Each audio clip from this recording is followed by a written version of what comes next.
నమస్తే. పెద్దగా వచ్చింది అలా పేపర్ల, పెద్దగా అంటే పెద్దగా వచ్చింది పేపర్ల. ఓలొచ్చిరు ఏమొచ్చింది, కల్వకుంట్ల కవితమ్మ వచ్చింది పేపర్లు ఇవ్వాలి. ఎన్నడూ రాకుండా ఇంత పెద్దగా పాడైపోను.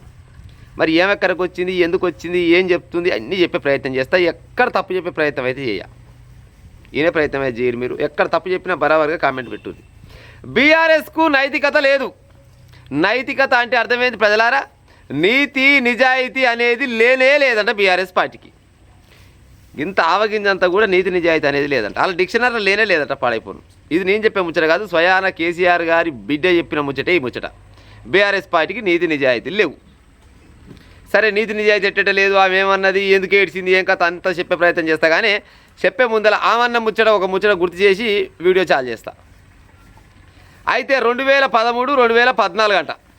2013-14లో ఇక బీఆర్ఎస్ పార్టీ ఒంటరిగా పోరు దిగాల్సిన సమయం ఆసన్నం రానే వచ్చిందంట. ఎట్టా ఏం చేయాలి మరి, ఒంటరిగానే మనం పోటీ చేయాలనుకుంటున్నాం.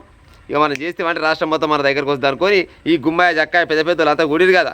హరీష్ రావు అయితేంది, కేటీఆర్ అయితేంది, కేసీఆర్ అయితేంది, కవితమ్మ అయితేంది, సంతోష్ రావు అయితేంది, ఆర్రావు ఈరావు అనిరావులు కలిసి ఒక్కడ కూర్చొని ఇక మీటింగ్ పెట్టుకురట. ఈ 2013-14లో ఈ ఎంపీకి సంబంధించి నిజామాబాద్ ఎంపీగా ఎవరు పోటీ చేస్తే బాగుంటుందని పరిశీలన పడ్డారంట. ఎవ్వరు దొరకలేరంట. ఎవ్వరు దొరకపోయేసరికల్లా చిన్నగా బీడకాయ చూసినట్ట కేసీఆర్. బీడకాయ చూసి బిడ్డకి ఇంట్రెస్ట్ లేదంట. వాస్తవం రాజకీయాల మీద కల్వకుంట్ల కవితమ్మకు ఏనాడు కూడా రాజకీయాల మీద ఇంట్రెస్ట్ లేదంట. ఆమె చెప్పిన ముచ్చట, నేను చెప్పే ముచ్చట కాదు. ఇంట్రెస్ట్ లేకుంటే ఆమంతలో ఆమె టీవీ చూసుకుంటే ఆమె కూర్చుంటే ఏపల్లాగా అక్కడ చూస్తావు, ఇక్కడ నాకా చూడని కేసీఆర్ చెప్పాక ఇక్కడ మళ్ళీ నా ఏమైంది బాపు నన్ను పిలుస్తావని పోయిందట. ఇక ఎవ్వరు చేసినా కానీ గెలవరు బిడ్డ. నిజామాబాద్లో నువ్వు అయితే నిజామాబాద్లో గడప గడపకు ప్రతి ఇంటికి తెలిసిన వ్యక్తి ఏంటంటే నీ ముఖమే చెల్తుంది, నీ ముఖమే బాగా చెల్తుంది, నువ్వు నిలబడితే పక్క గెలుస్తావని చెప్పిరట. బలిమీకి వద్దంటుంటే బొట్టు పెట్టి మరీ తీసుకొచ్చి నిజామాబాద్ ఎంపీగా టికెట్ ఇచ్చిరంట. ఎంపీగా టికెట్ ఇస్తే గెలిపించిరట. రాజకీయాల మీద ఇంట్రెస్ట్ లేకుండా తీసుకొచ్చి ఈమెని ఎంపీగా చేసిందంట బీఆర్ఎస్ పార్టీ.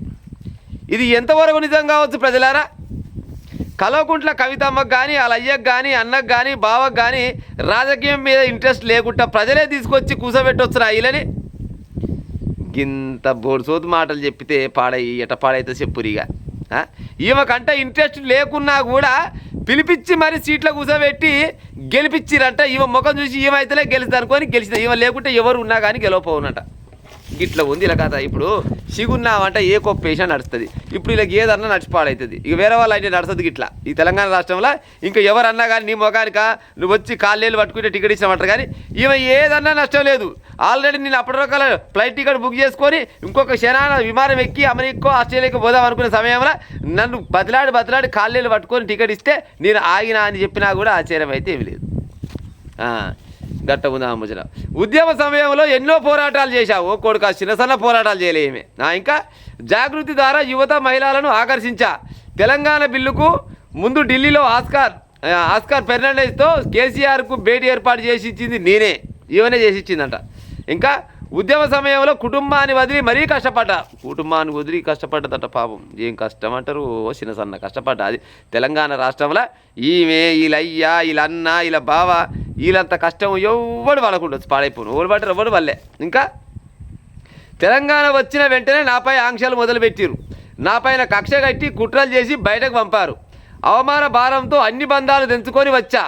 బీఆర్ఎస్ నుంచి బయటకు రావడం సంతోషంగా ఉంది. ఇన్ని రోజులు సంతోషంగా ఉందంట. బీఆర్ఎస్ పార్టీలో ఉన్నన్ని రోజులు గుండ్రాలు పాడైపోను, గుండాలు మోసి పాపం అక్క ఇగో గింత అయింది. సన్న మన ఏది అందులో ఉంటుంది కదా బొట్టు పిల్లలు పెట్టావు, చిన్న సన్నపాటి పుల్లలెక్క అయింది. పాపం బక్కగా అయిపోయింది. ఇంకా బీఆర్ఎస్ పార్టీని వదిలి బయటకు రావడం చాలా సంతోషంగా ఉంది. 10 ఏళ్ల పాలనలో ఆశలన్నీ అడి ఆశలు నీళ్ళే. ఇల్లు కూడా ఇవ్వలేదంట. బొరి పాడైపోను, ఇల్లు కూడా ఇవ్వలేదన్న ముచ్చట గీయాల గుర్తొచ్చింది ఏమకు. 10 ఏళ్ల పాలనలో మొత్తం ఆశలన్నీ అడి ఆశలు అయిపోయినాయంట. ఇండ్లు కూడా ఇవ్వలేదంట. ఇండ్లు ఇవ్వలేకుండా వస్తున్నాయి. అలా ఊరికి 30-40 ఇండ్లు ఇచ్చి పాడైపోను. ఇవ్వకుండా ఏ అబద్ధం ఆడుతున్నట్టుంది. కేసీఆర్ ఎన్ని ఇల్లు కట్టించిన అనుకుంటారు, బొచ్చడి ఇల్లు కట్టించారు. ఇవాళ గుర్తొచ్చింది ఈమెకు. 10 ఏళ్ళు అలా ఏళ్ళాక 2 ఏళ్ళు అధికారం దూరమైనాక ఇవాళ గుర్తొచ్చింది అక్కకు. ఎలాంటి ప్రయోజనాలు పొందలేదంట జనాలు. ఇండ్లు కూడా ఈయన మీ ముఖం పాడైపోనని తండ్రిని అంటుంది. ఉద్యమకారులకు గుర్తింపు ఇవ్వలేదు సరికాదా, అమరవీరుల స్మారక స్తూపాల విషయంలో కూడా అవినీతి చేసిరంట. ఉద్యమకారులకు విలువ ఇచ్చేది పక్కకు పెట్టురు కానీ అమరవీరులకు సంబంధించిన స్థూపం ఏదైతే కట్టిరో అక్కడ కూడా అవినీతి చేసిరంట. బా ఎంత గొప్పదాని పక్క నువ్వు ఇన్నాళ్ళకి చెప్పినావు, మొత్తానికి అది చెప్పనేది చెప్పినావు. మరి ఈ అవినీతి చేసేటప్పుడు అక్రమాలు చేసేటప్పుడు మరి ఆయన నిద్రపోవచ్చునా? మరి ఈమె ఇలా అయ్యి అన్నట్టు గుడ్డి గుర్రాల పనులు పోవచ్చునా? ఏం చేయవచ్చు? మరి బోడకోడికి ఈగలు వీకొచ్చునా? ఏమన్నా కూర్చొని అంతా కలిసి మరి ఆయన తప్పు చేస్తున్నారు. అమరవీరుల స్థూపం కట్టించినప్పుడు అవినీతి చేస్తున్నారు, అంబేద్కర్ విగ్రహం కడతప్పుడు అవినీతి చేస్తున్నారు, అన్ని ముచ్చట చెప్తావు కానీ మరి ఆయన ఎందుకు చెప్పకుండా అంటున్నా అంటే ఆయన గిట్ట అయితే అనుకోలే, పాడైపోను ఆయన గిట్ట అయితే అనుకోలే. ఇంకా నీళ్లు నిధులు నియామకాలు ట్యాగ్ లైన్కు గండి కొట్టిర్రు. తెలంగాణ తెచ్చుకుందే నీళ్లు నిధులు నియామకాల మీద తెచ్చుకున్నాం, దానికంటే గండి కొట్టిరంట. మరి గండి కొట్టినప్పుడు ఈమె పిల్ల బిగ్గర కొట్టి సప్లై కూకుండా వచ్చినా ఎట్టా లిక్కర్ సోపతే కదా, మరి బిగ్గర వేసి కూర్చుంది ఈమె సోపతగాళ్ళు అంతా కలిసి. ఇవాళ గుర్తొచ్చింది. ఇంకా ఆస్తుల కోసం కాదు నా కొట్లాట, నాది ఆత్మగౌరవ పోరాటం. అమ్మో నీ ఆత్మగౌరవం నాశనం అయిపోను, నీ ఆత్మగౌరవం దొంగలెత్తుకపోను కాక. ఆస్తుల కోసం కాదంట, ఆత్మగౌరవం కోసం అంట. మరి ఏం కావచ్చు నీ ఆత్మగౌరవానికి? మీ అన్న పక్క పోయి నీకో సీట్ వేస్తే ఆత్మగౌరవం వచ్చేదేనా? ఈసారి కూడా గెలిచినాక మినిస్టర్ పదవో లేకపోతే ఉప ముఖ్యమంత్రి పదవి ఇస్తే వచ్చేదేనా ఆత్మగౌరవం? ఆస్తుల కోసం కాదంట. ఆస్తులు వీళ్ళకి అక్కర్లే. అసలు కలవకుండా ఫ్యామిలీ వాళ్ళకి పైసల మీద తీపే లేదంట. వెనకడికే చెప్పింది. నా పెళ్ళి అప్పుడు మయ్య దగ్గర సిల్లి గవ్వ కూడా లేకుంటే పైసల మీద పెద్దగా ఇంట్రెస్ట్ లేదు అని మాట్లాడింది. ఇంకా ఆస్తుల కోసం కాదు నాది ఆత్మగౌరవ పోరాటం. అసెంబ్లీ ఎన్నికల నాటికి రాజకీయ పార్టీగా జాగృతి. అసెంబ్లీ అంటే మళ్ళీ వచ్చే అసెంబ్లీ ఎన్నికల వరకల్లా ఈ జాగృతి పార్టీ, తెలంగాణ జాగృతి పార్టీ ఏది ఉంటే కదా, ఈ పార్టీని ఆయన ముఖ్యమంత్రి పదవికి ఎట్ట పోటీ చేస్తారో ఒక గట్ల పోటీ చేసేందుకు సిద్ధమవుతుందంట. సిద్ధంగా ఒక నువ్వు రావాలే తెలంగాణలో 2000 ఇప్పుడు 29, 39, 49, 59 ఎప్పుడో ఒకసారి తెలంగాణ రాష్ట్రానికి ముఖ్యమంత్రిగా ఏలాలి. నువ్వు వెళ్తేనే కథ గమ్ముతుంది ఏలు. ఇంకా వ్యక్తిగా సభ నుంచి వెళ్ళిపోతున్నా మహాశక్తిగా తిరిగి వస్తావో కొడుక. ఇవాళైతే వ్యక్తిగానే పోతుంది, కేవలం కల్వకుంట్ల కవితమ్మ లెక్కనే వెళ్ళిపోతుందంట. కానీ వచ్చేటప్పుడు మాత్రం శక్తి లెక్క తయారై వస్తుందంట. అది పరాశక్తి లెక్క వస్తావా అమ్మ?